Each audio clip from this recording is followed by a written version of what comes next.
السلام علیکم لسنرز، آج جو میں ناول ریڈ کرنے جا رہی ہوں وہ ہے زرد موسم جو کہ تری ہے راحت جبین کی۔ چلیے شروع کرتے ہیں اس کی قسط نمبر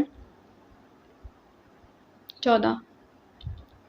طاہر بھائی میری خوشی کے لیے بھی نہیں لیں گے؟ ایمن افسردہ سی ہو گئی۔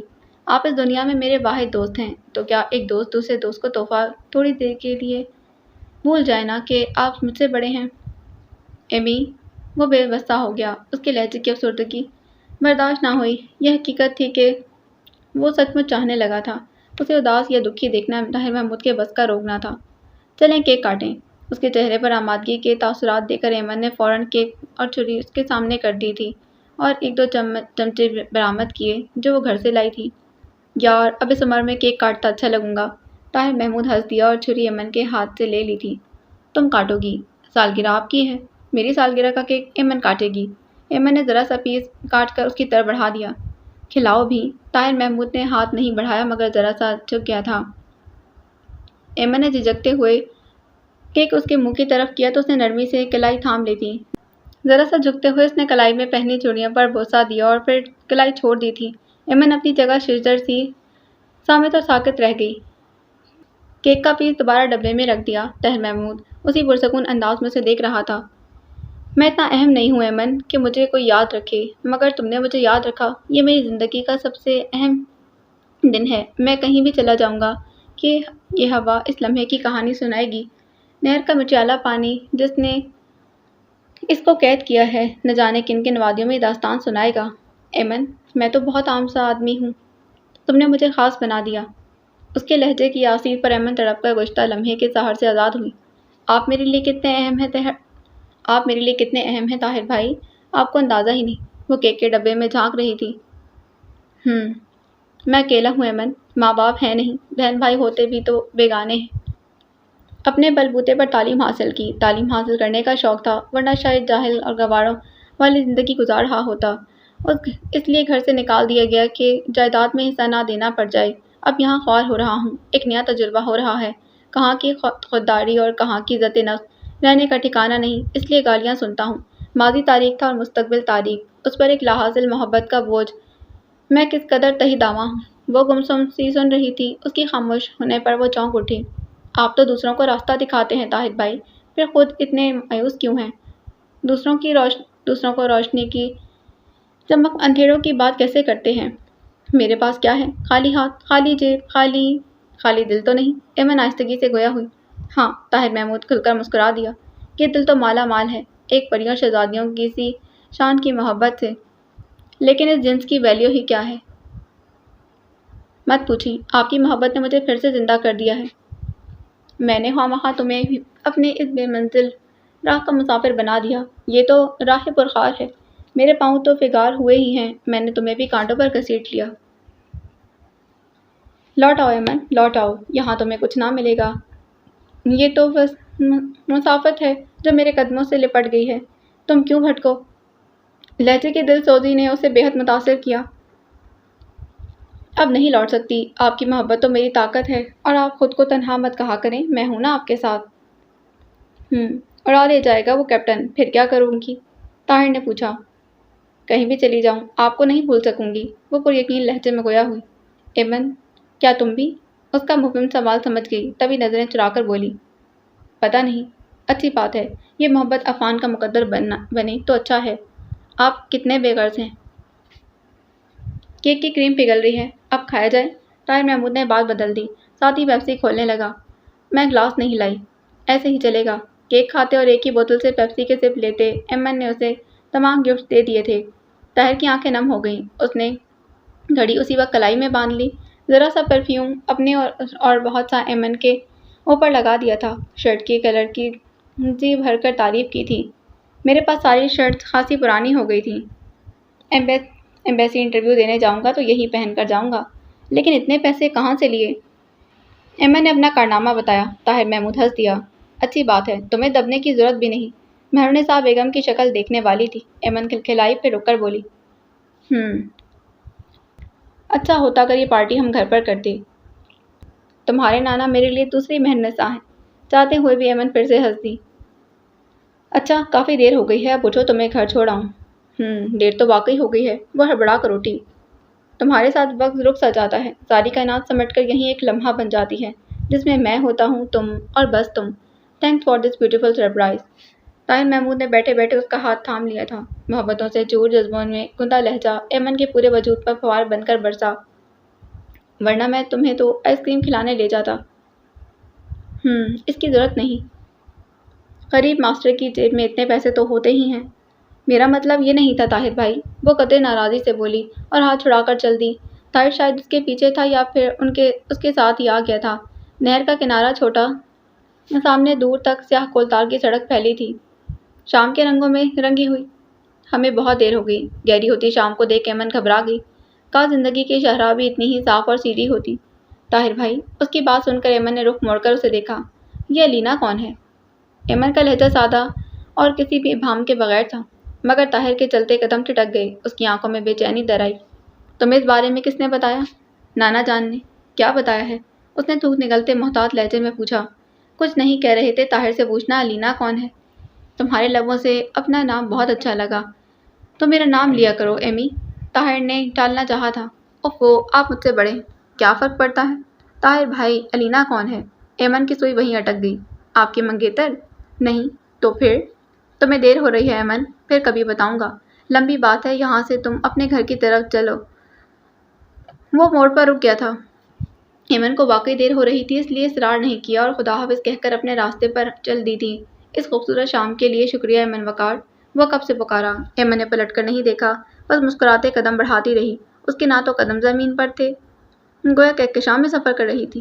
موٹر سائیکل عین اس کے سر پر آ رکی۔ کہاں مٹر گشت کرتی پھر رہی ہو؟ بابر کی غصیلی آواز پر بری طرح بوکھلائی۔ بابر بھائی، بیٹھو۔ وہ درستی سے گویا ہوا۔ وہ جلدی سے بائک پر بیٹھ گئی۔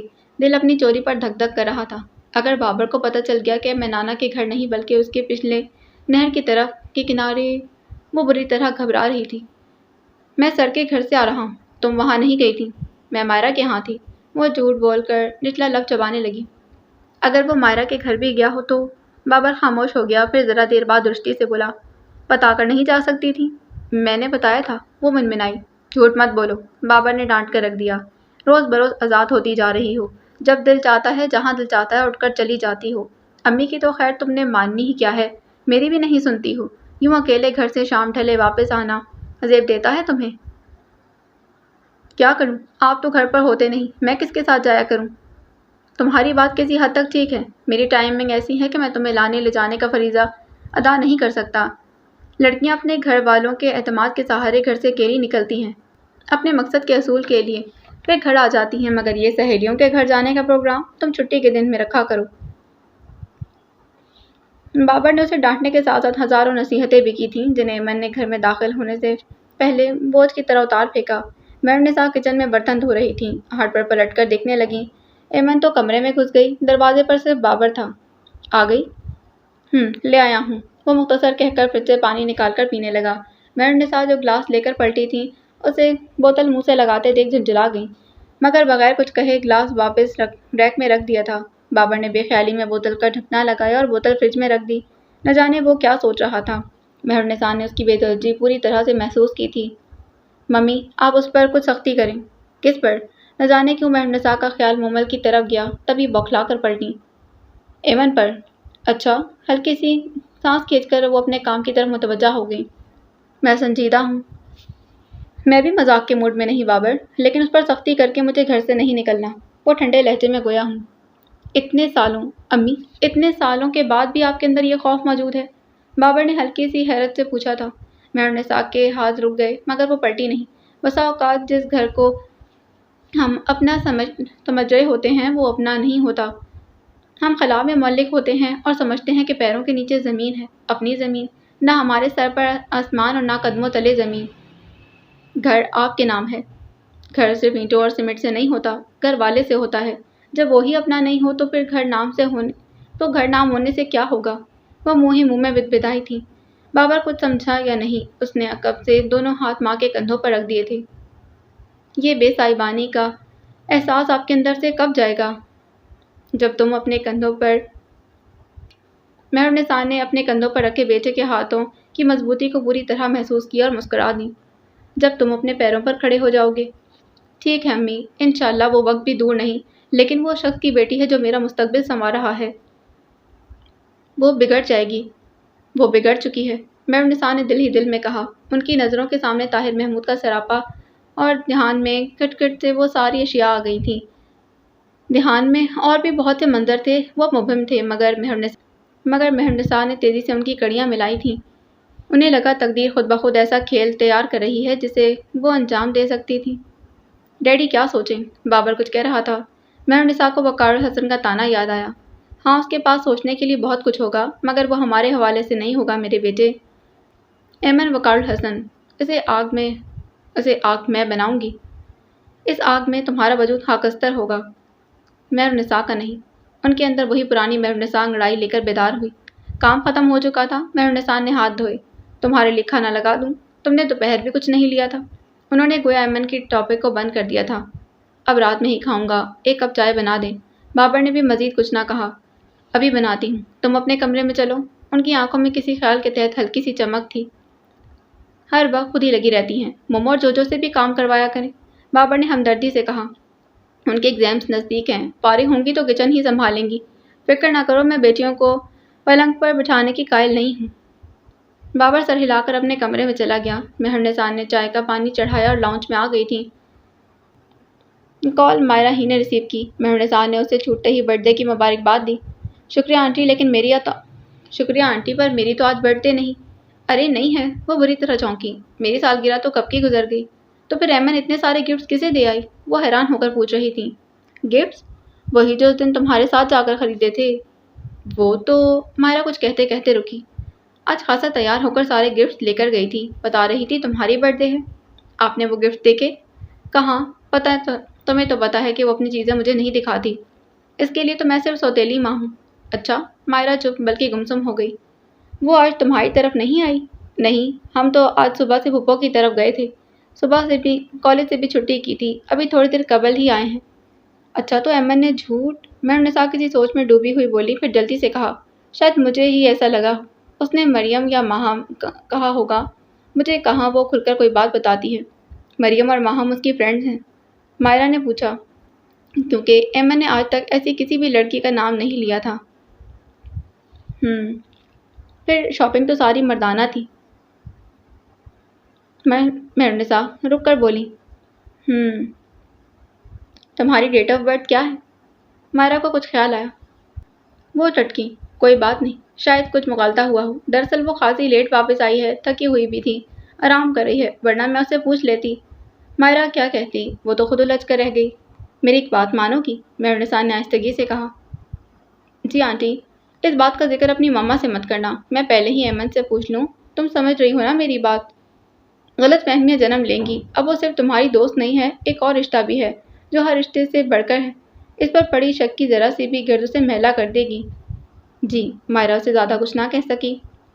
تو میں اپنی بیٹی سمجھ کر التجا کر رہی ہوں۔ مہر النساء کا لہجہ ملتجی سا ہو گیا تھا۔ آپ مجھے حکم دے سکتی ہیں، لیکن اب کوئی فائدہ نہیں۔ وہ ساری کی ساری شاپنگ مردانہ تھی۔ ہو سکتا ہے وہ، اور کل عفان کے ساتھ مذاق کرتے باتیں کرتے میں نے اسے بتایا تھا کہ ایمن نے اس کے لیے سب خریدے ہیں۔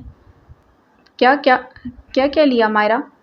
تمام تر ڈرامہ کرتی مہر النساء اپنی جگہ بری طرح اچھلی۔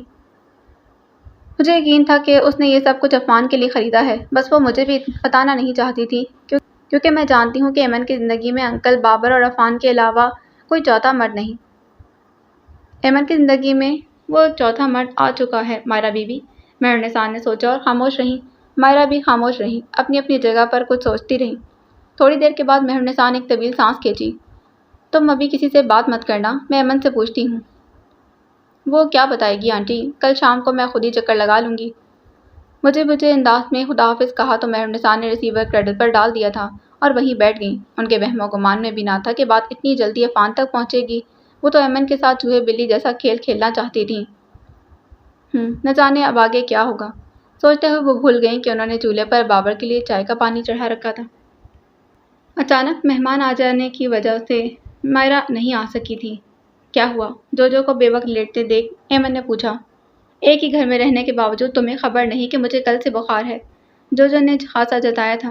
اوہ اچھا، وہ واقعی شرمندہ ہو گئی۔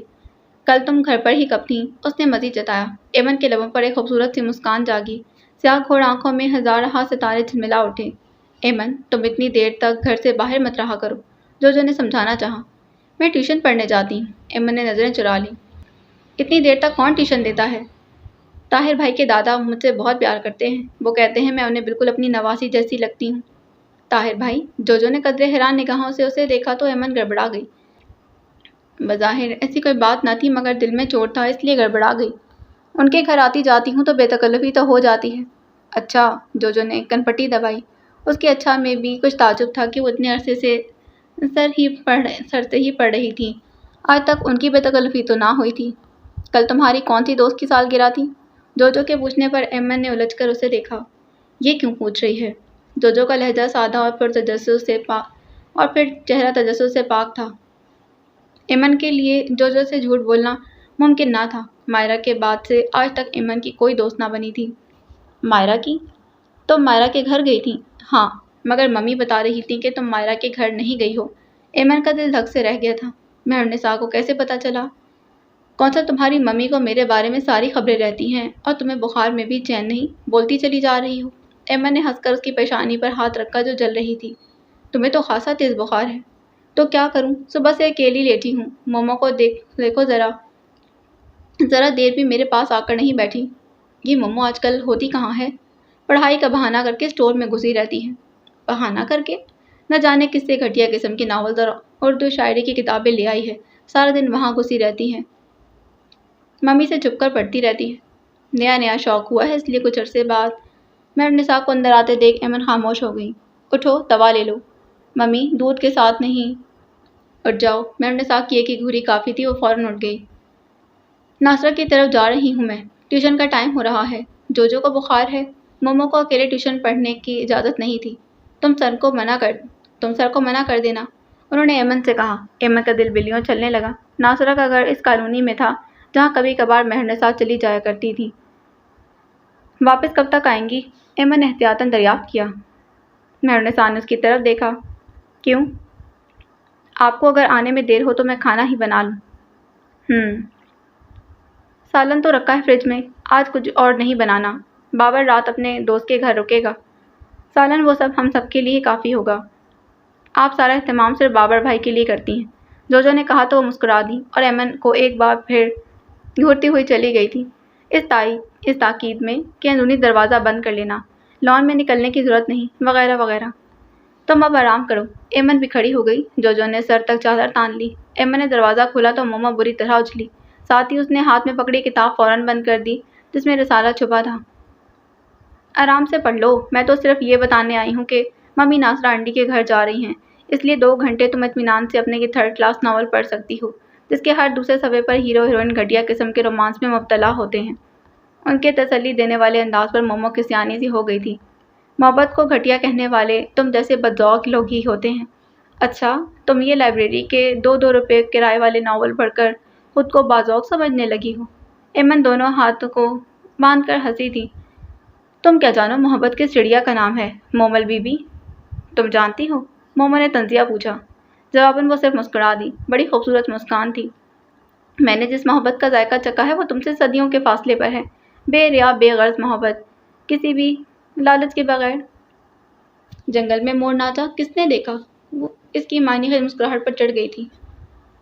میرے ارد گرد سترنگے پرہی پر بکھرے ہیں، میں خود مور ہوں اور محو رقص ہوں۔ وہ مسکراتی رہی۔ اس کی مسکراہٹ میں کچھ ایسا تھا کہ مومو نے بے اختیار پوچھا۔ محبت کیا ہے امی؟ محبت لفظوں میں بیان نہیں ہو سکتی، جس تن لاگے سو تن جانے والا معاملہ ہے، سو اس راہ چلا ہی نہیں جو وہ اس کی تعریف کیا کرے گا۔ لیکن تم محبت کے بارے میں اتنی کانشیس کیوں ہو؟ یوں ہی پوچھ رہی تھی، مقدر رکھائی سے کہہ کر اٹھ گئی۔ مہرنسا کے جانے کے بعد مومو تو لاؤنج میں فون سے چپک گئی۔ اسے مہرنسا کے آنے سے قبل ساری دوستوں کو فون کرنے تھے کہ مہرنسا انہیں فون کا آزادانہ استعمال کرنے نہیں دیتی تھیں۔ جوجو یقیناً دوا لے کر سو گئی تھی۔ ایمن لان میں چکرانے لگی۔ اسے طاہر محمود کا انتظار تھا۔ طاہر محمود اپنے معمول سے 5 منٹ لیٹ آیا تھا اور ایمن نے وہ 5 منٹ ایک سیکنڈ کر کے گزارے تھے۔ طاہر بھائی کے پاس بائک ضرور ہونی چاہیے، ان کی پرسنالٹی کے ساتھ سائیکل تو بالکل سوٹ نہیں کرتی۔ طاہر اسے دیکھ کر مسکرایا، پھر سائیکل اپنی مخصوص جگہ پر کھڑی کرنے لگا۔ کالی پینٹ اور کریم کلر کی شرٹ میں ملبوس طاہر محمود بلا شبہ دل مول لینے والی شخصیت رکھتا تھا۔ ہلکی بڑی ہوئی شیو شخصیت کے تاثر میں اضافہ کرتی تھی۔ ایمن نے کبھی سوچا نہ تھا کہ یہ شخص کچھ عرصہ پہلے تک صرف ٹیوشن ماسٹر تھا، یوں اس کی زندگی میں شامل ہوگا کہ زندگی کا مفہوم ہی بدل کر رکھ دے گا۔ اور اگر یہ نہ ہوتا تو ایمن وقار الحسن کہاں ہوتی؟ اسے قدم قدم اپنی طرف بڑھتا دیکھ کر ایمن نے سوچا، اور جب یہ شخص نہ ہوگا تو ایمن وقار الحسن کہاں ہوگی؟ اس کے اندر یہ سوال اتنی اچانک اٹھا کہ ایمن تھرا کر رہ گئی۔ عجب ہفت زدہ سا موسم تھا۔ پرشور ہوا میں خزاں گزیدہ پتے اس پر برسنے لگے۔ وہ شڈر سے اپنی جگہ کھڑی تھی کہ وہ قریب آ گیا۔ السلام علیکم۔ وہ ساکت اور صامت اپنے وجود کو خش و خاشاک میں دفن ہوتا دیکھ رہی تھی۔ ایمی، طاہر محمود نے کچھ حیران ہو کر پکارا۔ ایمن نے اس کا بازو دبوچ لیا۔ میں آپ کے بغیر نہیں رہ سکتی۔ ایمی، کیا ہوا؟ ایمن نے سر اس کے کندھوں سے ٹکا دیا اور رو دی تھی۔ آپ مجھے چھوڑ کر مت جائیے گا، میں آپ کے بغیر جی نہیں سکوں گی۔ طاہر محمود بوکھلا گیا۔ اس نے تیزی سے پلٹ کر بند دروازوں کو دیکھا۔ جالے کے دروازوں میں سے کوئی بھی اسے دیکھ نہیں سکتا تھا اور طاہر محمود کا ارادہ یہاں سے دھکے کھا کر نکلنے کا نہیں تھا۔ ایمن، ہوش کرو، میں کہیں نہیں جا رہا، میں تمہارے پاس ہی ہوں۔ ایمن کے پاس آپ کے سوا کچھ بھی نہیں۔ اگر آپ چلے گئے تو میں کیا کروں گی؟ کیسے جیوں گی؟ آپ کے بغیر مر جاؤں گی طاہر بھائی۔ پگلی، میں کہاں جا رہا ہوں؟ تم خود کو ہلکان مت کرو، کوئی آ جائے گا تو کیا سوچے گا؟ کیوں بے عزت کروانے پر تلی ہو؟ جلدی جلدی تسلی کرواتے طاہر نے اسے خود سے الگ کیا تھا۔ ممی گھر پر نہیں، ایمن نے آہستگی سے بتایا۔ اس کا سارا چہرہ آنسوؤں سے بھیگا ہوا تھا۔ پھر بھی باقی لوگ تو ہیں، طاہر محمود نے رسانیت سے کہا اور ذرا سا پیچھے ہٹ گیا۔ ایمن کو بھی اپنی بے اختیاری کا احساس ہو گیا، تبھی رخ موڑ کر دوپٹے سے اپنا چہرہ صاف کرنے لگی۔ طاہر محمود دانستہ خاموشی سے کھڑا درختوں کی پھندوں پر کھیلتی دھوپ کو دیکھتا رہا تھا۔ ایمن سابقہ کیفیت سے نکلی تو شرمندہ سی ہو گئی تھی۔ طاہر محمود نے چور نظروں سے اسے دیکھا۔ وہ نظریں چرائے بلا وجہ ہی چہرہ گھسائے جا رہی تھی۔ ہاتھ منہ دھو لو، طاہر نے نرمی سے کہا اور جا کر کرسی پر بیٹھ گیا۔ وہ کچھ لمحے کھڑی رہی، پھر اندر کی طرف بڑھ گئی۔ طاہر محمود میز پر پڑی گرد پر انگلی پھیرتے ہوئے جھنجھلایا۔ ضرور ہی مجھے پھنسائے گی۔ اس جھنجھلاہٹ میں طمانینت کا احساس بھی تھا۔ ایمن کے بے ساختہ اظہار نے اسے اندر تک سرشار کر دیا تھا۔ حقیقت تھی کہ وہ ایمن سے محبت کرنے لگا تھا، اور یہ بھی حقیقت تھی کہ محبت اس کی زندگی کی ترجیحات کے سب سے آخری نمبر پر تھی۔ ایمن اس کے سامنے آ کر بیٹھ گئی۔ اس کا چہرہ دھل چکا تھا مگر ناک اور آنکھیں سرخ تھیں۔ طاہر محمود نے اسے بغور دیکھا، پھر نارمل سے انداز میں پوچھنے لگا، ان لوگوں کا ٹیوشن کا موڈ نہیں؟ نارمل انداز میں ایمن کو سنبھلنے میں خاصی مدد دی تھی۔ جوجو کو بخار ہے، آج وہ ٹیوشن نہیں لے گی۔ میڈم نساء بیگم بھی گھر پر نہیں، وہ کہیں گئی ہیں، 1-2 گھنٹے تک آئیں گی۔ ایمن کی نگاہیں میز کی سطح پر رکی۔ I'm sorry طاہر بھائی۔ It's okay، مگر خود پر قابو رکھنا سیکھو۔ میرا کیا ہے، مگر یہ بے اختیاری تمہیں نقصان دے گی، طاہر نے اسے سمجھایا۔ ٹھیک ہے۔ میز پر بھٹکتی نگاہوں میں حیرت اتر آئی تھی۔ اس نے بے حد تحیر سے طاہر کی سمت دیکھا، پھر دوبارہ سے میز کی سمت۔ طاہر نے اس کی نظروں کے تعاقب میں دیکھا، پھر جھنجھلا کر میز پر ہاتھ پھیر دیا۔ اپنی بے اختیاری پر سنجش کرنے والا طاہر محمود جگہ جگہ ایمن کا نام لکھ بیٹھا تھا۔ ایمن خواہ ہی بالوں کی رٹوں کو کانوں کے پیچھے ڈسنے لگی تھی۔ خود کو سگریٹ کے دھوئیں میں چھپانا چاہا مگر جیب خالی تھی۔ وہ کچھ اور جھنجھلا کر کھڑا ہو گیا۔ میں چلوں؟ زیر لب بڑبڑاتا وہ لمبے لمبے ڈگ بھرتا چلا گیا۔ اس کی سائیکل وہیں کھڑی رہ گئی تھی۔ ایمن نے اسے روکنے کی کوشش نہیں کی، حالانکہ وہ کب سے منتظر تھی۔ طاہر محمود آئے گا تو وہ دونوں خوب باتیں کریں گے۔ وہ ساری باتیں وہ صرف طاہر محمود سے ہی کر سکتی تھی، مگر نہیں، بات صرف یہیں پر نہیں رکی تھی۔ اسی پل گہرے ہوتے جذبات اور ان جذبات سے وابستہ تقاضوں نے ایمن کو ہلا کر رکھ دیا تھا۔ آج ایمن وقار الحسن کو پوری شدت کے ساتھ احساس ہوا تھا۔ وہ طاہر محمود کو صرف ایک اچھی یاد کے طور پر نہیں رکھ سکتی تھی۔ اس کا دل طاہر محمود کا ساتھ دینے کی تمنا کرنے لگا تھا، وہ بھی ہمیشہ کا ساتھ۔ دل کے سنگھاسن پر افواہ نہیں، طاہر محمود اپنی تمام تر وجاہت اور تمکنت کے ساتھ براجمان ہو چکا تھا۔ خاموشی سے اسے جاتا دیکھتی رہی، یہاں تک کہ وہ نظروں سے اوجھل ہو گیا۔ اسے رونا آ گیا اور وہ دل کھول کر روئی تھی۔ اسے ایک ایسے شخص کے ساتھ زندگی گزارنا تھی جسے وہ بالکل بھی نہیں چاہتی تھی، اور جسے وہ چاہتی تھی وہ اس کے نصیب میں نہ تھا۔ بہت دیر بعد وہ تھکے تھکے انداز میں اٹھ کر اندر کی جانب بڑھ گئی تھی۔ مومل فون کے ساتھ چپکی تھی۔ نہیں، میرا نام سدرا ہے۔ نہ جانے کس کے ساتھ اور کیا جھوٹ بول رہی تھی، یہ جاننے کی ایمن کو ضرورت نہ تھی، نہ شوق۔ واپس آئیں تو ایمن اپنے کمرے میں تھی، جو سو رہی تھی اور مومل کچن میں چائے بنا رہی تھی۔ تمہارے سر آئے تھے؟ وہ طاہر کا سائیکل دیکھ چکی تھی۔ پتہ نہیں، مومل نے مختصر جواب دیا۔ تم کہاں مری تھی؟ مومل نے جواب ہی نہیں دیا۔ ایک خیال بجلی کی تیزی سے مہرالنساء کے ذہن میں آیا۔ ایمن کے کمرے کی جانب بڑھ گئی اور آہستگی سے دروازے کے ساتھ کان لگا دیا۔ دوسری طرف خاموشی تھی۔ مہرالنساء نے آہستگی سے دروازہ کھولا۔ کیا بات ہے؟ ایمن نے تکیے میں منہ چھپا لیا۔ مہرالنساء نے اس کی آواز میں آنسوؤں کی نمی بخوبی محسوس کر لی تھی۔ کچھ نہیں، تمہارے سر آئے تھے۔ انہوں نے لفظ تمہارے پر خاص زور دیا۔ جی، چلے گئے؟ جی۔ سائیکل کیوں چھوڑ گئے؟ ان کے تفتیشی انداز نے ایمن کو چڑھایا۔ جاتے ہوئے دروازہ بند کر دیجیے گا۔ مہرالنساء کچھ سمجھی کچھ نہ سمجھی کی کیفیت میں لاشعوری طور پر دروازہ بند کر گئی۔ ایمن تکیے پر چٹ لیٹ گئی تھی، نظریں چھت پر اور ذہن ایک ہی منظر میں الجھا ہوا تھا۔ جب بھی یاد آتا وہ شرمندہ سی ہو جاتی۔ نہ جانے مجھے کیا ہو گیا تھا۔ موبائل کی بیپ نے اسے بری طرح چونکا دیا، مگر وہ یوں ہی لیٹی رہی، ہاتھ بڑھا کر تکیے کے نیچے کیا تھا۔ اچھی طرح جانتی تھی کہ فون کس کا ہے، مگر وہ کم از کم اس وقت عفان کی آواز بھی نہیں سننا چاہتی تھی۔ ممی کو پتا تھا کہ ہمارے ایگزام سر پر ہیں، پھر بھی یہ دعوت کا کھڑاک پھیلا لیا۔ تم امتحانات کی تیاری جتنے خوش و خضوع سے کر رہی تھی، ممی جانتی ہیں۔ گچھے سے دانہ دانہ انگور الگ کرتی جوجو نے ہنس کر کہا۔ مہرالنساء جتنی بار کچن سے باہر گئیں، مومو نے یہی کہا تھا۔ بتانے والی تو تم بھی ہو۔ مومو نے کوفتوں پر دھنیا ڈال کر پتیلی کا ڈھکن زور سے بند کیا۔ ممی آنکھیں بھی رکھتی ہیں اور عقل بھی۔ جوجو کا اطمینان ہنوز برقرار تھا۔ ممی کا بس چلے تو ہم سانس بھی ان کی مرضی سے لیں۔ اب وہ دھونے والے برتن سنک میں ڈال رہی تھی۔ کام تقریباً ختم تھا۔ بریانی دم پر تھی، مچھلی اور کوفتے بھی تیار تھے، ٹرائفل فریج میں اور سلاد آخری مراحل میں تھی۔ مہرالنساء تقریباً سارا کام نپٹا کر نہانے گئی تھیں۔ یہ اور بات تھی کہ ابھی دونوں کو مسلسل ساتھ لگائے رکھا تھا۔ آج طارق جمال کو واپس جانا تھا۔ مہرالنساء کو وقار الحسن کے لیے کچھ چیزیں بھجوانا تھیں، اس لیے مہرالنساء نے طارق جمال کو کھانے پر بلایا تھا۔ اس لڑکے کے مجھ پر بہت احسانات ہیں، رہائش کے علاوہ اور کتنے ہی مسائل ہیں جو طارق نے حل کر دیے تھے، ورنہ میں تو ان مسائل اور مصائب سے گھبرا کر دوسرے مہینے ہی گھر بھاگ آتا۔ بہت زیادہ ڈشز بنانے کی ضرورت نہیں۔ وہ چاول تو وہ شوق سے کھاتا ہے، کہتا ہے وقار بھائی کھاتا تو انسان وہی چننے والے ہیں، لیکن مہمانداری مشکل کر دی ہے۔ ایک کے بعد دوسری بار مہمان آئے تو ہمیں بوجھ لگنے لگتا ہے۔ سیلف میڈ انسان ہے، اس لیے پیسے کی قدر کرتا ہے۔ بہت سادہ مزاج اور اچھا لڑکا ہے۔ سوائے طارق جمال کے انہوں نے کوئی اور بات نہیں کی تھی، اس لیے مہرالنساء نے ساری پسندیدہ ڈشز ہی بنائی تھیں۔ وہ وقار الحسن کو کسی شکایت کا موقع نہیں دینا چاہتی تھیں۔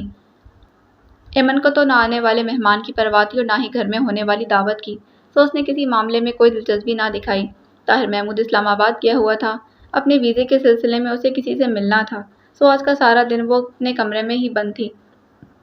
مہارانی نے کسی کام کو ہاتھ تک نہیں لگایا۔ کھانے کی میز پر آن موجود ہوں گی۔ مومو کے غصے کا رخ ایمن کی جانب تھا۔ سارے برتن دھلوا لیں، جوجو نے تسلی دی تھی۔ وہ بڑی مہارت سے ٹماٹر کا پھول بنا رہی تھی۔ جیسے دھو ہی دے گی، کچھ بعید نہیں، موڈ ہو تو سب کچھ کر سکتی ہے۔ ایسی آزادی تو ہمیں نصیب ہی نہ ہوئی، کسی حال میں خوش نہیں ہوں۔ جوجو نے آ بھری، تبھی بابر اندر داخل ہوا۔ کھانا تیار ہے؟ خاص مہرالنساء نے تاکید کی تھی کہ وہ کھانے کے وقت گھر پر موجود رہے۔ جی، جوجو نے اپنا کام ختم کر کے ہاتھ جھاڑے تھے۔ ایمن کہاں ہے؟ اپنے حجرے میں، مومو نے چڑھ کر جواب دیا۔ تو اسے باہر نکال لیا ہوتا، بابر مسکرایا۔ ان کی شان میں گستاخی نہ ہو جاتی جو ہم ان کے بیڈ روم میں داخل ہو جاتے، مومو نے سابقہ انداز میں کہا۔ کیا ہری مرچیں چبائی ہیں؟ بابر نے اس کے سر پر چپت لگائی اور مزید کچھ کہتے کہتے رک گیا، کیونکہ مومل اس کا ہاتھ جھٹک چکی تھی۔ اسی کے ساتھ کیا کریں، اپنی سگی کے ساتھ، بابر نے بہلایا تھا۔ مومو کا انداز بابر کو برا لگا، وہ اس کے انداز پر حیران بھی تھا۔ اس نے صرف کندھے اچکا دیے۔ کب کس کو کیا ہو جاتا ہے کچھ پتہ نہیں چلتا۔ یہاں سب پاگل بستے ہیں، مومو استہزائی انداز میں ہنسی۔ بس بدتمیزی کی ضرورت نہیں ہے، بابر نے ہلکا سا ڈانٹا، پھر باہر نکل گیا۔ رخ ایمن کے کمرے کی جانب تھا۔ وہ ایک طرف کرسی پر بیٹھی کچھ پڑھ رہی تھی یا سوچ رہی تھی، وہ کچھ اندازہ نہیں کر پایا کیونکہ کتاب تو اس کے ہاتھ میں تھی مگر نگاہیں کسی غیر مرئی نقطے پر مرکوز تھیں۔ گھر میں مہمان آ رہا ہے، اخلاقاً ہی ہاتھ پیر ہلا لیتی۔ ایمن نے چونک کر اسے دیکھا، پھر کتاب کا صفحہ مروڑتے ہوئے روکے سے لہجے میں بولی، میری طبیعت ٹھیک نہیں۔ طبیعت کو کیا ہوا ہے؟ بخار ہے، اس نے اطمینان سے جواب دیا۔ ارے! بابر نے اس کی کلائی چھوئی۔ ہاتھ ٹھنڈا ہے، اب وہ اتر چکا ہے۔ ایمن نے کتاب ایک طرف رکھ کر بازو سینے پر باندھ لیے۔ عجیب بخار تھا، ابھی چڑھا ابھی اتر گیا۔ بابر نے صاف اس کا مذاق اڑایا۔ اب کیا بخار بھی مہرالنساء کی اجازت لے کر اترا چڑھا کرے؟ وہ تلخی سے گویا ہوئی۔ فضول بکواس کی ضرورت نہیں، یہاں ان کا کیا ذکر؟ بابر نے غصے سے ڈپٹا۔ میں نے آپ کو تو کچھ نہیں کہا، ایمن نے گستاخانہ انداز میں کہا۔ امی کو تو کہا ہے، آپ جائیں یہاں سے۔ بابر کو ایمن سے اس بدتمیزی کی امید نہ تھی، وہ جھٹکے سے واپس مڑ گیا۔ واقعی اس گھر میں کب کسے کیا ہوتا ہے کچھ پتہ نہیں چلتا۔ باہر بیل ہو رہی تھی، شاید مہمان آ گئے تھے۔ کوریڈور میں مہرالنساء تھی، طارق جمال کاٹن کے سفید کرف لگے سوٹ میں وہاں موجود تھا۔ بابر خوش دلی سے اس کا استقبال کرتا ڈرائنگ روم میں لے آیا تھا۔ جوجو نے کولڈ ڈرنک گلاسوں میں نکال دی۔ مومو مہرالنساء کے کہنے پر برتن میز پر لگانے لگی تھی۔ کھانے کے وقت مہرالنساء اور طارق موجود تھے، لڑکیوں نے کھانا کچن میں ہی کھایا تھا۔ اس دوران مہرالنساء نے طارق کے بارے میں معلومات لی تھیں۔ مہرالنساء کو وہ اچھا لگا، بہت سادہ مزاج اور مؤدب قسم کا بندہ تھا۔ پاکستان میں اس کے چچا چچی رہتے تھے، اس کے والدین کی وفات کے بعد انہوں نے ہی اسے پالا تھا۔ چچی نے ہی اپنا زیور فروخت کر کے دبئی بھجوایا تھا۔ اب میں یہاں گھر بناؤں گا۔ اچھی بات ہے، انہیں اپنے ساتھ لیتے آنا، مہرالنساء نے کہا۔ وہ تو شہر آنے پر راضی نہیں، کہتی ہیں اپنی بیوی کو رکھنا۔ تو اب شادی کر لو، دیر کیوں کر رہے ہو؟ بس گھر بن جائے تو سوچوں گا، رشتے تو بہت ہیں، بس میں ہی چاہتا تھا کہ ذرا کاروبار چل نکلے۔ کاروبار تو تمہارا ٹھیک ٹھاک چل رہا ہے، وقار بتا رہے تھے۔ جی اللہ کا احسان ہے، طارق انکساری سے گویا ہوا۔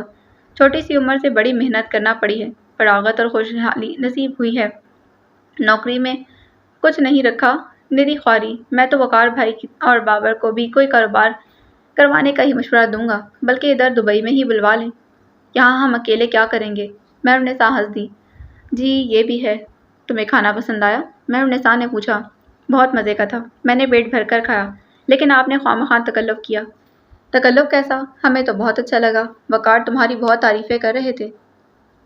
یہ تو ان کی محبت ہے، وہ انکساری سے گویا ہوا۔ وہ چائے بنانے اٹھ گئی تھیں۔ طارق بابر کے ساتھ کاروبار کے اسرار و رموز پر گفتگو کرنے لگا، جس میں ظاہر ہے اس کی دلچسپی صفر تھی، لیکن وہ اچھے میزبان کی طرح ہاں ہاں میں سر ہلاتا رہا۔ مہرالنساء مہمان کے ساتھ تھیں۔ اس کو آزادی نصیب ہو گئی تھی کہ امتحانات قریب ہونے کی بنا پر ہر چیز پر پابندی عائد ہو چکی تھی۔ جوجو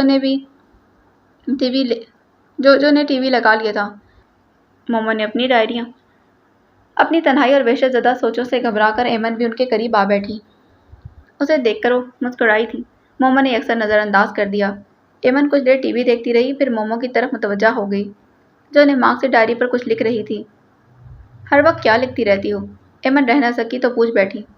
مومو نے سر اٹھا کر اسے دیکھا، پھر رکھائی سے جواب دیا، تم نہیں سمجھ سکو گی۔ فائدہ بھی کیا ہے ان کا؟ ایمن نے اس کے روکھے لہجے کا کوئی نوٹس نہیں لیا۔ مومو نے قلم روک کر ایک پل کو سوچا، پھر مسکرائی۔ تمہاری کوئی سہیلی ہے؟ نہیں، ایمن نے کچھ حیرت سے اس کے بے تکے سوال کا جواب دیا۔ تمہاری کوئی ایسی سہیلی ہے جس سے تم دل کی ہر بات کر سکو، ہر وہ بات جو تم اپنی کسی بہن، کسی دوست سے، کسی قریبی ساتھی سے نہیں کر سکتی؟ ایمن سوچ میں ڈوب گئی۔ اسے ہمیشہ ایسے لوگ میسر رہے تھے جن سے وہ اپنے دل کی باتیں شیئر کرتی تھی۔ ہمیشہ ایک شخص اس کے گرد ایسا ضرور رہا جس کے سامنے وہ اپنے آنسو بہاتی تھی۔ پہلے تو خدیجہ بھی، کبھی کبھار بابر، پھر مائرہ اور اس کی ماما، اور اب تو کبھی طاہر محمود، اور اب ایک بار پھر سوچ میں ڈوب گئی تھی۔ کوئی ایسا نہیں تھا۔ اسے گھنٹوں باتیں کرتی تھی، مگر وہ ان سے طاہر محمود کے بارے میں کوئی بات نہیں کر سکتی تھی۔ طاہر محمود سے ہر بات شیئر کر لیتی، مگر اسے اسی کے حوالے سے وابستہ جذبات اور احساسات چاہنے کے بعد بھی نہیں کر پائی تھی۔ وہ کھل کر مسکرائی۔ میرے پاس ہے۔ اس نے ڈائری پر انگلی بجائی اور پھر سے لکھنے میں مصروف ہو گئی۔ خاموشی سے اسے دیکھتی رہی۔ رات ایمن وقار الحسن نے اپنی زندگی کی ڈائری کا پہلا صفحہ لکھا تھا۔ ایمن وقار الحسن نہیں جانتی تھی کہ وہ اپنی زندگی کی ڈائری پر اپنے ہاتھوں سیاہ بختی تحریر کرنے چلی ہے۔ ڈاکیے نے حیرت سے ہاتھ میں پکڑے لفافوں کو لٹ پلٹ کر دیکھا۔ دادا نے اس کی حیرت نوٹ کر لی تھی۔ وہ خاموشی سے چائے پیتے رہے۔ فیروز دین متذبذب تھا مگر ہمت کر کے کھنکارا، صاحب جی۔ آپ ایک خط دینا بھول گئے ہیں۔ میری یادداشت اتنی کمزور نہیں فیروز دین، خط پورے ہیں۔ انہوں نے چائے کا بڑا سا گھونٹ بھرا تھا مگر وہ اسی ٹھہرے ہوئے انداز میں فیروز دین کو دیکھتے رہے۔ صاحب جی، کیا انتظار ختم ہو گیا؟ فیروز دین نے بے حد جھجکتے ہوئے سوال کیا۔ انتظار تو کب کا ختم ہو گیا فیروز دین، یوں ہی خود کو دھوکہ دیتا تھا۔ بوڑھی آنکھوں میں دکھ جمع ہو گئے تھے۔ اب تو موسم گریا ہے، بہن کرتا ہوں، روتا ہوں، لیکن فائدہ؟ برف ذرا سی پگھلی مگر وہ، پر نہیں، یہ موسم بھی گزر گیا۔ اب تو دعا کی حاجت ہے۔ دعا کرو فیروز دین، اللہ اس کی مغفرت کرے۔ میں نے تو اسے معاف کر دیا۔ دعا کرو فیروز دین، اللہ نے جو ذمہ داری میرے سپرد کی ہے میں اسے اچھے طریقے سے نبھا سکوں تاکہ اس کی بے چین روح کو قرار آ جائے۔ فیروز دین کے ہاتھ میں پکڑے لفافے لرزنے لگے تھے۔ صاحب جی، صاحب، وہ بالکل اس جیسی ہے، بالکل اسی کی طرح، ذہین اور نادان، کم عمر اور بھولی، ابھی فریب کار سمجھتی، راستے میں بھٹک گئی تو زمانہ اسے کھا جائے گا جیسے سارا کو کھا گیا تھا۔ تم جانتے ہو فیروز دین، وہ بالکل ویسی تھی۔ فیروز دین شجر بیٹھا ان کے لرزتے ہونٹوں کو دیکھ رہا تھا۔ سارا، وہ ننھی بچی تھی جس نے باپ کی انگلی چھوڑی تو بھرے میلے میں گم ہو گئی تھی، پھر نہیں ملی، بس پھر وہ مر گئی، اور سچ مچ مر گئی فیروز دین۔ سارا بٹیاں مر گئیں صاحب جی۔ فیروز دین کا لہجہ کانپنے لگا۔ فیروز دین، تم میرے خط پڑھتے رہے ہو؟ قسم لے لیں صاحب جی، اس نے تیزی سے کانوں کو ہاتھ لگائے۔ وہ سب کے سب امانت کے طور پر میرے پاس محفوظ ہیں۔ انہیں آگ لگا دو، ضائع کر دو، بیکار ہیں، خواہ مخواہ کا کھڑا۔ ٹھیک ہے جی، جاؤ، اب تمہیں دیر ہو رہی ہے۔ فیروز دین تھکے تھکے انداز میں اٹھا، خط تھیلے میں ڈالے اور پھر سلام کر کے چلا گیا۔ اس کی چائے سامنے دھری رہ گئی تھی، اس نے ایک گھونٹ بھی نہ بھرا۔ دادا نے سر اٹھا کر گھر میں پھیلی وحشت زدہ تنہائی کو دیکھا۔ وہ آج بھی نہیں آئی تھی، وہ اب اکثر نہیں آتی تھی، شاید اسے میری ضرورت نہیں رہی۔ انسان اگر دریافت کر لے تو اسے پرانے بھولنے لگتے ہیں، مگر دریافت کے سفر میں کبھی کبھی صرف بھٹکنا نصیب ہوتا ہے۔ اسے بچانا ہے، مگر میں اسے کیسے بچاؤں؟ جو انسان خود ڈوبنا چاہے اسے کوئی کیسے بچا سکتا ہے؟ ایمن اب اکثر نہیں آتی تھی، وہ انتظار کرتے رہتے۔ تم چھٹیاں کیوں کرنے لگی ہو؟ وہ خفا ہوتے اسے ڈانٹتے۔ نانا، ایگزام سر پر ہیں۔ ایمن کے انداز میں لاپرواہی تھی۔ تیاری یہاں نہیں ہو سکتی؟ صرف انگلش ہی تو پڑھنی، اور سبجیکٹ بھی تو ہیں، اور میں بھی تو پڑھا سکتا ہوں۔ وہ چاہتے ہوئے بھی کہہ نہ سکے۔ خاموشی سے ایمن کے بدلتے تیور دیکھتے رہے، مگر جو چند دنوں کے لیے ایمن کی عدم توجہی کا شکار ہونے لگا تھا، اس کے لگائے ہوئے پودے مرجھائے اور سوکھنے لگے تھے۔ تو وقت خود کو دہرا رہا ہے۔ انہوں نے سوکھے پتوں اور ٹوٹی شاخوں کو دیکھ کر سوچا اور مضطرب ہو گئے۔ ابھی کچھ دن گزرے تھے جب گملوں میں پھولوں پر ایک سفید تتلی کو منڈلاتے دیکھا کہ وہ خوشی سے جھوم اٹھے تھے، اور اب پھر خزاں زدہ موسم دہلیز پر لپٹنے لگا تھا۔ دروازہ کھلا، وحشت زدہ ہو کر آنگن میں بکھری۔ وہ اندر آیا، پورے 3 دن بعد آیا تھا۔ دادا، وہ ان کے قریب آ رکا۔ وہ اس کا سوال کے جواب میں ہمیشہ کی طرح اس پر برس پڑیں گے، مگر وہ خاموشی سے اسے دیکھتے رہے۔ زیادہ انتظار نہیں کیا اور اندر چلا آیا۔ ویل چیئر بے چینی سے پورے گھر میں چکرانے لگی، دل اور دماغ میں آکٹوپس کی طرح پنجے گاڑنے لگا تھا۔ پتہ ہے، ہفتے کو طاہر بھائی کی برتھ ڈے تھی۔ آج اس نے عفان کا فون اٹینڈ کیا۔ ان صاحب سے تو ملنا پڑے گا جن کی برتھ ڈے ایمن کو یاد رہی۔ عفان کے لہجے میں گہرا طنز تھا۔ نہیں، وہ سمجھ بھی کیسے سکتی تھی؟ اسے معلوم ہی نہ تھا کہ کل عفان کی سالگرہ گزر گئی تھی۔ وہ برتھ ڈے سیلیبریٹ نہیں کرتا تھا، لیکن کیونکہ مائرہ اسے ذکر کر چکی تھی کہ ایمن نے اس کے لیے گفٹس خریدے تھے، لاشعوری طور پر وہ منتظر رہا کہ ایمن اسے وش کرے گی، مگر یہ دن آ کر بھی گزر گیا۔ اب وہ اسے بتا رہی تھی اس نے کس طرح اسے سیلیبریٹ کیا تھا، بس یہ نہیں بتایا کہ وہ دونوں اکیلے تھے اور نہر کے کنارے پر بیٹھ گئے تھے۔ اسے گفٹ کیا دیا؟ شرٹ، گھڑی، پرفیوم، ایمن نے اطمینان سے جواب دیا۔ عفان ایک پل کو چپ ہو گیا۔ جو آپ کا خیال رکھتا ہو آپ بھی تو اس کا خیال رکھیں گے نا، ایمن نے معصومیت سے کہا۔ تو کیا کہتی ہو تم؟ اس نے ہلکی سی سانس کھینچی۔ محبت کھینچتی ہے عفان صاحب۔ ایمن اٹھ کر کھڑکی میں جا کھڑی ہوئی۔ باہر تاریک رات کے سینے پر جلتا بلب دھبے ڈال رہا تھا۔ یہ سبق بھی طاہر صاحب نے پڑھایا ہوگا۔ کچھ چیزیں زندگی بھی سکھاتی ہیں۔ وہ کچھ اداس سی ہو گئی تھی۔ زندگی پیار مانگتی ہے۔ ایمن نہ چاہتے ہوئے بھی جتا گئی تھی۔ تم سے کب محبت کا دعویٰ کیا ہے؟ وہ بات کی تہ تک پہنچ کر ٹھنڈے لہجے میں پوچھنے لگا۔ اندر چھن سے کچھ ٹوٹا۔ پھر اس رشتے کی بنیاد کیا ہے؟ اس کے اندر کی ساری تلخی لہجے میں سمٹ آئی تھی۔ تمہیں کیا لگتا ہے؟ وہ کنی کترا گیا تھا۔ مجھے کچھ نہیں لگتا۔ یہی تو ساری مصیبت ہے عفان صاحب کہ مجھے کچھ بھی نہیں لگتا۔ بس بیٹھے بیٹھے ایک بے جواز رشتہ جوڑ لیا میرے ساتھ۔ حقیقت تو یہ ہے کہ آپ کے نزدیک نہ تو میری اہمیت ہے اور نہ ہی میرے جذبات اور احساسات کی۔ وہ پھٹ پڑی۔ کیوں منگنی کی آپ نے میرے ساتھ؟ تاکہ مجھے ترسا کر ہنس اٹھا سکیں۔ اس طرح کون سی حس کی تسکین کی ہے آپ نے؟ میری ساری عمر خالی ہاتھ کش کو لیے دیکھتی رہوں اور آپ کسی اندادہ کی طرح ترس کھا کر بیکارن کے کاسے میں چند سکے اظہار کے ڈال دیں۔ یہی چاہتے ہیں نا آپ؟ شدت جذبات سے وہ تھر تھر کانپنے لگی۔ عفان شدر صاحب کچھ لمحے بول ہی نہ سکا۔ وہ ہمیشہ اسے چڑھاتا تھا، ہنسی ہنسی میں، مذاق میں بھی، انداز میں غصہ کرتی تھی، پھر چڑھتی عفان کو بھی اچھی لگتی۔ اس کا مزاج ہی ایسا تھا۔ وہ نہیں جانتا تھا کہ اب یہ کس انداز میں بات کو لے رہی تھی۔ ایمن، اتنی بدگمانی؟ وہ بہت لمحوں کے بعد بول سکا۔ بدگمانی نہیں، حقیقت ہے، سچائی ہے، آپ سامنا کریں۔ سچائی یہ نہیں ہے ایمن۔ مجھ سے جھوٹ مت بولیں عفان صاحب، اس نے بیزاری سے ٹوکا۔ عفان خاموش ہو گیا۔ ایمن، میں تم سے ملنا چاہتا ہوں۔ آخر وہ فیصلہ کن لہجے میں گویا ہوا۔ ان حالات میں عفان کا خیال آیا تھا۔ کیوں؟ سنڈے کو میں مائرہ کی طرف آؤں گا، تم ضرور آنا، پلیز۔ دیکھوں گی، ایمن نے بے حد رکھائی سے جواب دیا۔ ایمن، تمہیں آنا ہوگا، عفان نے زور دے کر کہا۔ میں نے کہا نا میں دیکھوں گی، وہ چبا چبا کر بولی اور موبائل آف کر دیا۔ کچھ لمحے اضطراری انداز میں انگلیاں بجاتے ہوئے باہر پھیلی رات کو دیکھتی رہی، پھر موبائل بیڈ پر پھینک دیا۔ یہ اسرار محبت نہیں، تمہاری انا ہے ایمن، تمہیں آنا ہوگا۔ اس نے کھڑکی زور سے بند کر دی۔ تم کل کیوں نہیں آئی تھی؟ نانا جان نے بے خفگی سے پوچھا۔ کیا کرتی آ کر؟ ایک بیزاری سی ایمن کے وجود کا احاطہ کیے ہوئی تھی۔ اسی روز میں بول گئی تھی، تمہارے کرنے کے لیے اب یہاں کچھ نہیں۔ انہوں نے بے حد دکھ سے ایمن کی طرف دیکھا تھا۔ مجھے تیاری کرنا تھی، پھر گھر میں کچھ مہمان بھی آ گئے تھے، ان کے لیے دعوت وغیرہ کا انتظام۔ وہ خاموش ہو گئے۔ ایمن بھی خاموشی سے کتاب کے صفحے مروڑتی رہی۔ پودوں کو پانی دے دو، دیکھو کیسے مرجھا رہے ہیں۔ انہوں نے اپنا دھیان بٹانا چاہا۔ ایمن نے خشک ہوئے گملوں پر نگاہ ڈالی اور پھر بولی، بس ٹھیک ہی ہیں۔ دیکھ بھال نہیں کر سکتی تھی تو رکھوائے کیوں تھے؟ وہ غصے سے بولی۔ تو اٹھوا دیں، ایمن نے تنک کر کہا۔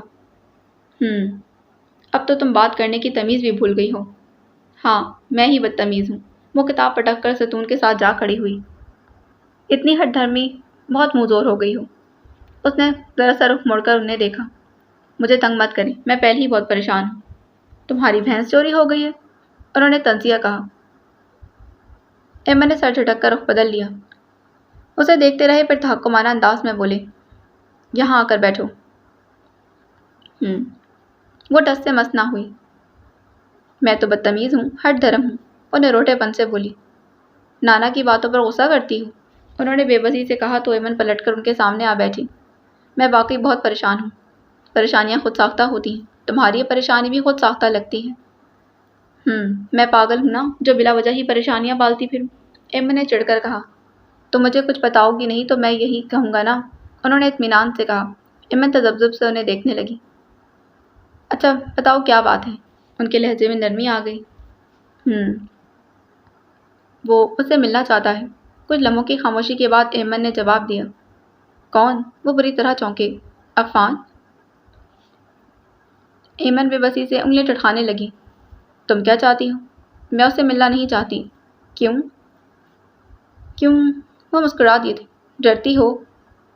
عفان سے؟ ایمن نے حیرت سے انہیں دیکھا۔ نہیں، اپنے آپ سے۔ وہ نظریں چرا گئی تھی۔ ایسی کوئی بات نہیں۔ تو اس میں کوئی حرج نہیں، انہوں نے آہستگی سے کہا۔ وہ تذبذب کا شکار تھی۔ مل لو، ابہام دور ہو جائیں گے۔ مجھے کوئی ابہام نہیں۔ اچھی بات ہے، زندگی جس قدر ابہام اور اوہام سے پاک ہوگی، سفر اتنا آسان ہوگا، انہوں نے سمجھایا۔ وہ سر جھکائے کچھ سوچنے لگی۔ اب کیا سوچتی ہو؟ ان کو بے چینی لاحق ہوئی۔ نانا، انسان درست فیصلہ کیسے کر سکتا ہے؟ یہ کیسے معلوم ہو کہ جو فیصلہ ہم کرنے جا رہے ہیں کہ ہمارے فائدے کا ہے یا نہیں؟ اپنے فیصلے کی تمام اچھائیاں اور برائیاں اپنے سامنے رکھو، صرف دل کی نہیں، دماغ کا بھی مشورہ لو، اس سے مدد مانگو، ہو سکے تو کسی سیانے سے ہی مشورہ کر لو۔ سنجیدگی سے کہتے کہتے وہ آخر میں مسکرا دیے تھے۔ مطلب؟ ایمن بھی مسکرائی۔ آپ سے؟ ہم نے زندگی کو برتا ہے ایمن بی بی۔ ٹھیک ہے نانا، آپ کہتے ہیں تو مل لوں گی۔ ایمن نے ایک گہری سانس کھینچ کر کہا۔ شاباش، اب کتاب کھولو۔ نانا جان۔ اس نے کتاب کھول لی تھی مگر اس کی توجہ پڑھائی سے زیادہ اس کمرے کے بند دروازے پر تھی جو نانا کے عقب میں تھا۔ کچھ دیر کی بے چینی کے بعد وہ پوچھ بیٹھی، طاہر بھائی واپس آ گئے؟ کہاں سے؟ وہ بری طرح چونکی۔ اسلام آباد سے۔ نانا نے اسے گہری نظروں سے دیکھا، پھر ٹھہرے لہجے میں پوچھا، تمہیں کس نے بتایا کہ وہ اسلام آباد گیا تھا؟ ایمن گڑبڑائی۔ شاید آپ نے ہی ذکر کیا تھا۔ وہ اسے تولتی نگاہوں سے دیکھتے بولے۔ ایسے کیوں دیکھ رہے ہیں؟ ایمن پزل ہو گئی۔ میں نے تم سے کبھی طاہر محمود کی باتیں نہیں کی۔ ایمن وقار الحسن؟ وہ چبا چبا کر بولے۔ ایمن پھنس گئی، تبھی جھنجھلا گئی۔ اوفو، یوں ہی تذکرہ کر دیا ہوگا، آپ تو بال کی کھال اتارنے لگے۔ وہ کتابیں اٹھا کر کھڑی ہو گئی۔ اب چلتی ہوں، اتنی دیر ہو گئی، بابر بھائی خفا ہوں گے۔ اس نے وہاں سے جانے میں ہی زیادہ دیر نہ لگائی۔ نانا کی پرسوچ نگاہوں نے ایمن کو دروازے تک چھوڑا، پھر وہیں جم گئیں۔ اسے کس نے بتایا کہ وہ اسلام آباد گیا ہے؟ ان کی سوچیں اسی نقطے پر منجمد تھیں۔ خاموشی کا طویل وقفہ ان کے مابین پھیل گیا، پھر ڈاکٹر شہروز رضا کو احساس ہوا کہ وہ مزید نہیں سن سکے۔ انہوں نے ہلکا سا کھنکار کر بات کو بڑھانا چاہا۔ پھر تم عفان سے ملنے گئی تھی؟ ایمن تھکے تھکے لہجے میں گویا ہوئی۔ وہ بہت بے دردی سے اپنی کنپٹی مسل رہی تھی۔ میرے سر میں درد ہے۔ کیا ہوا؟ سر میں درد ہے؟ انہوں نے ہمدردی سے پوچھا۔ وہ سیاہ لباس میں ملبوس تھی، بال سارے سمٹے ہوئے اور رنگت سرسوں کی طرح زرد تھی۔ اچھی بات نہیں۔ ڈاکٹر شہروز نے رائٹنگ پیڈ اپنی طرف گھسیٹا۔ اب تک کی زندگی میں آپ کو کوئی اچھی بات نظر بھی آئی ہے؟ وہ بے حد تلخی سے گویا ہوئی۔ خاموشی سے پیڈ پر کچھ لکھنے لگے، پھر صفحہ پھاڑ کر اس کی طرف بڑھا دیا۔ یہ ٹیبلٹ لے لینا، لیکن صرف شدید درد کی صورت میں۔ بیکار ہے سر۔ اس نے بے دلی سے صفحہ گھسیٹا اور کھڑی ہو گئی تھی۔ باہر نکل کر اس نے صفحہ چرمر کر کے پھینک دیا تھا۔ یہ تو جنموں کا درد ہے، ایک گولی کیا کرے گی؟ تھکے تھکے انداز میں اس نے اپنی گاڑی نکالی۔ مین روڈ تک آنے تک وہ فیصلہ نہ کر سکی کہ اسے کہاں جانا ہے اور گاڑی دوڑاتے لے گئی تھی۔ ٹریفک سگنل پر جب وہ ہاتھ بیچتے بچوں کو دیکھتے ہوئے اپنے لیے ہار لے رہی تھی تو اپنے لیے کچھ لینے لگی تو نگاہ بھٹک کر دور کھڑی گاڑی میں موجود جوڑے پر چلی گئی تھی۔ اعصاب اس حد تک کھنچ گئے کہ اسے لگا کہ تنابیں ٹوٹ گئی ہیں۔ گاڑی میں موجود اپنے شوہر کو دیکھا، پھر اس کے ساتھ بیٹھے ہنستے مسکراتے چہرے کو۔ گاڑی آگے بڑھ گئی تھی۔ عقب میں گاڑیاں شور مچانے لگیں۔ ایک پل کو منجمد ہونے والی کائنات پھر سے رواں دواں ہو گئی تھی۔ آگے قدم بڑھاتے ایمن کا دل چاہا کہ وہ سامنے والی گاڑی سے جا ٹکرائے۔ کچھ دیر تک وہ کچھ بول نہ سکی۔ کہتی، آؤ نا، ہم شادی کر لیں۔ شامیر نے اس کے دونوں ہاتھ اپنے مضبوط ہاتھوں میں جکڑ لیے تھے۔ وہ کانپ رہا تھا۔ کیتھی نے نظریں اٹھا کر سامنے بیٹھے مرد کو دیکھا جس کے ساتھ اس نے ایک عرصہ گزارا تھا اور چند دن پہلے وہ چھوڑ دینے کا فیصلہ کر چکی تھی۔ پرامید نگاہوں سے وہ اسے دیکھ رہا تھا۔ اس کی نگاہوں کی عجیب سی کیفیت سے نظریں چرا لی تھیں۔ ٹھنڈے لہجے میں پوچھا، میں تم سے شادی کیوں کروں گی؟ کیتھی نے اپنے ہاتھ چھڑائے۔ ہماری کمٹمنٹ ختم ہو چکی ہے، تم اپنا سامان باندھ چکے ہو، آج کے بعد ہمیں ایک دوسرے سے نہیں ملنا۔ اور ہمارے درمیان یہ مصیبت مت کہو، شامیر نے اسے بے اختیار ٹوکا۔ گہری نظروں سے اسے دیکھا، اسے لگا وہ ایک بدلے ہوئے شامیر کو دیکھ رہی ہے۔ میں مانتا ہوں ہمارے درمیان اب کچھ نہیں رہا۔ مجھے اعتراف ہے کہتی کہ میں پچھلے کچھ عرصے سے تمہارے ساتھ زیادہ اچھا سلوک نہیں کر رہا ہوں۔ میں تمہیں ہمیشہ کے لیے چھوڑ کر جانے کا فیصلہ کر چکا تھا، لیکن قدرت ایسا نہیں چاہتی۔ ہماری تقدیر میں کچھ اور رقم ہے۔ ہمارے درمیان سب کچھ ختم نہیں ہوا، ابھی باقی ہے جو میرے درمیان آ گیا ہے۔ اٹس سائن کہتی کہ ہمیں ایک درجے اور بڑھنا چاہیے۔ یہ ہمیں دور نہیں ہونے دے گا۔ وہ تیز تیز لہجے میں بولتا چلا گیا، گویا اسے سمجھ میں نہ آ رہا تھا کہ وہ سامنے بیٹھی عورت کو جس سے وہ شدید نفرت کرنے لگا تھا کیسے قائل کرے۔ کیتھی نے بے حد اکتا کر اپنے چھوٹے سے پرس سے سگریٹ نکال کر اضطراری انداز میں سلگا لیا، پھر کھڑکی میں جا کھڑی ہوئی۔ باہر بارش اب بھی ہو رہی تھی۔ وہ لمبے لمبے کشٹ لیتے کچھ سوچنے لگی۔ بہت سال پہلے میرے باپ نے اسی طرح میری ماں کی منت کی ہوگی۔ ایک لمبا کشٹ بھر کر دھوئیں کو گیلی سرد فضا کے حوالے کرتے ہوئے زلخی سے مسکرائی، اور میری ماں اس کی باتوں میں آ کر اسے شادی بنا بیٹھی۔ اب وہ کہاں ہے اور وہ میرا باپ؟ شاہمیر نے بڑے صبر سے اس کی تکلیف دہ خاموشی کو جھیلا، پھر اٹھ کر اس کے عقب میں آ کھڑا ہوا، آہستگی سے بازو پھیلا کر اسے خود سے قریب کیا۔ عورت مشرق کی ہو یا مغرب کی، ممتا کا جذبہ ایک سا رکھتی ہے کہتی۔ ماں بننے کی خوشی بڑی انوکھی ہوتی ہے۔ کیا تم اسے محسوس نہیں کرنا چاہتی؟ کیتھی نے بالکل غیر محسوس انداز میں اپنے میز پر ہاتھ پھیرا تھا، گویا اس نے جذبات کو محسوس کرنے کی کوشش کی، مگر اندر باہر سرد برفیلا سناٹا تھا۔ ہمارے ہاں کی عورت لمحہ لمحہ گن کر اس خوشخبری کا انتظار کرتی ہے کیتھرائن۔ شاہمیر نے اس کے بالوں میں چہرہ چھپاتے ہوئے گرفت مضبوط کی تھی۔ میں تمہارے ہاں کی عورت نہیں ہوں شاہمیر۔ اس نے سگریٹ کا آخری کشٹ لیا تھا اور بچا ہوا سگریٹ باہر اچھال دیا۔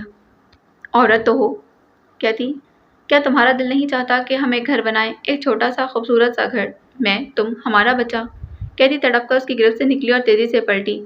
اس کی تیز نگاہیں شاہمیر کے چہرے پر پھیلی تھیں۔ وہ پھنکاری، تاکہ ایک دن تم بھی ہمیں چھوڑ کر چلے جاؤ، بالکل میرے باپ کی طرح۔ اس نے بھی تو یہی کیا تھا۔